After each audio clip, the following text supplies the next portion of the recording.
Love के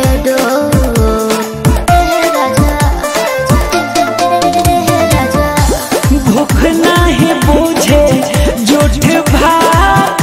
अरे धानी सच कहीं बाटे इहे बात। ए जी रसन जितना आनंद जने हो मारे। हरियाणा छाइले बानी मखमल के चादर हमर सोना रे। आरात भर माचल वाला जारी एही पगदर हरी झूमारी। Presented by Adi Shakti Films।